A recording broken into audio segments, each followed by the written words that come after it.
है क्योंकि कई विधायकों के खुद सीएम आवास वहां पर, राज्यपाल आवास वहां पर। तो लैपर्ड की धमक से दहला है वीवीआईपी क्षेत्र। सिविल लाइंस कांग्रेस नेता सचिन पायलट के 11 नंबर बंगले के पास नजर आया है ये लैपर्ड। पास में ही राजभवन और मुख्यमंत्री आवास सहित मंत्रियों के बंगले भी है। कमजोर प्रे बेस से राजधानी में हर क्षेत्र में अब लैपर्ड की धमक नजर आने लगी है। फिर वो चाहे हम वीवीआईपी एरिया सिविल लाइंस की बात करें या फिर दुर्गापुरा, गोपालपुरा, जयसिंहपुरा, जगतपुरा, खोन, नागुरियान, विद्याधर नगर सहित हर जगह लैपर्ड की धमक देखने को मिल रही है। वन विभाग की रेस्क्यू टीम मौके पर पहुंच चुकी है। लैपर्ड को ट्रैंकुलाइज करने के प्रयास किए जा रहे हैं, लेकिन ये कहना अभी जल्दबाजी होगा कि उसे पकड़ लिया गया है या फिर वो फिर से नजर नहीं आएगा।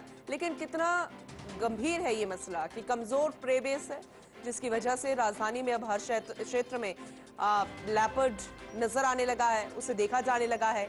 अब जरा सोचिए कि अब आए दिन इस तरह से अगर तस्वीरें नजर आएंगी तो फिर कई गंभीर सवाल वन विभाग पर भी खड़े हो रहे हैं, कमजोर प्रे बेस पर खड़े हो रहे हैं। एसोसिएट एडिटर निर्मल तिवारी हमारे साथ जुड़ चुके हैं, हमारे सहयोगी, उनसे हम ज्यादा विस्तार से समझने की कोशिश करेंगे। निर्मल जी, वेरी गुड मॉर्निंग। अब एक बार फिर से लैपर्ड नजर आया, लेकिन अब जो नजर आया वो वीवीआईपी इलाके और कांग्रेस नेता सचिन पायलट के बंगले के बाहर, और पास में ही सीएम आवास भी है, राज्यपाल का भी निवास है। तो बड़े सवाल खड़े होते हैं कमजोर प्रे बेस को लेकर, जिसे लेकर बार बार सवाल खड़े हो रहे हैं। तो आप जरा डिटेल में बताइए, क्या ये भी अपडेट कीजिए कि ट्रैकुलाइज कर लिया गया है या अभी तक उसे फिर से नजर नहीं आया, देखा नहीं गया है, कहां वो गया होगा या फिर कितने हैं वो पूरे क्षेत्र में, ये भी जानने की हम कोशिश करेंगे।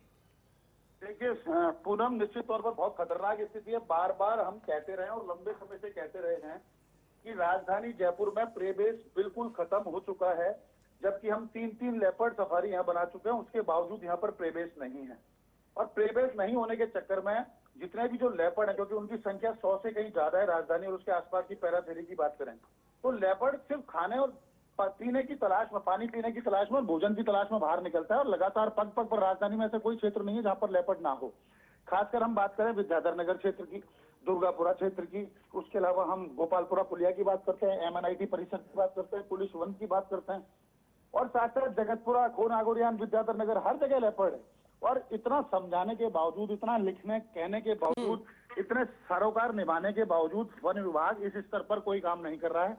शायद ऐसा लगता है कि वन विभाग के जो शीर्ष स्तर पर जो अधिकारी बैठे हैं उनको वाइल्ड लाइफ की जानकारी बहुत कम है। यही कारण है कि प्रे बेस मैनेजमेंट पर फोकस नहीं किया जा रहा, उसका नतीजा ये निकल रहा है कि लेपर्ड हर जगह निकल रहा है। अब तो खास बात देखिए, राजभवन बिल्कुल पास में है, मुख्यमंत्री का निवास बिल्कुल पास में है, मंत्रियों के बंगले वहां पर हैं, उप मुख्यमंत्री दिया कुमारी का बंगला वहां पर है।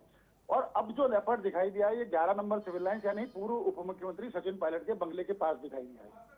टीम मौके पर मौजूद है, वहां पर विजयपाल सिंह DFO वहां पर मौके पर मौजूद है, उनके अलावा रेंज अधिकारी मौके पर मौजूद हैं, ट्रैंकुलाइज करने के लिए वरिष्ठ चिकित्सक वहां पर मौजूद हैं।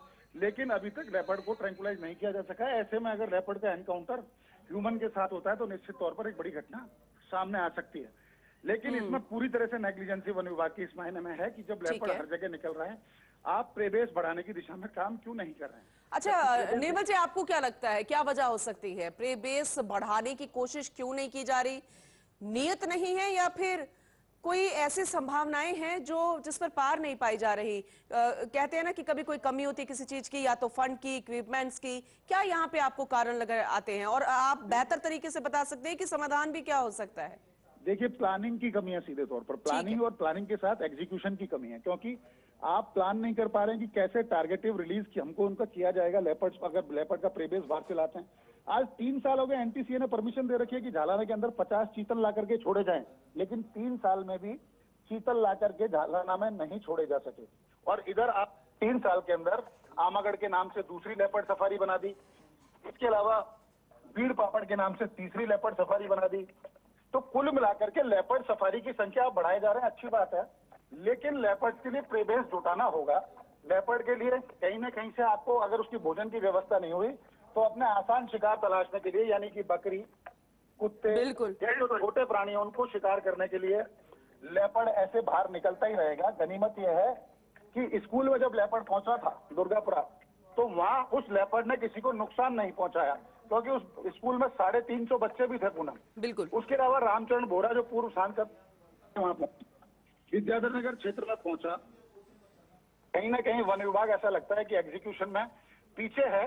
प्लानिंग में पीछे है और उसका नतीजा जयपुर की भोली भाली जनता को उठाना पड़ रहा है। क्योंकि एक तरफ तो हम दावा कर रहे हैं leopard capital of the world का, लेकिन दूसरी तरफ हम लेपर्ड को मैनेज करने में पूरी तरह से विफल रहे हैं।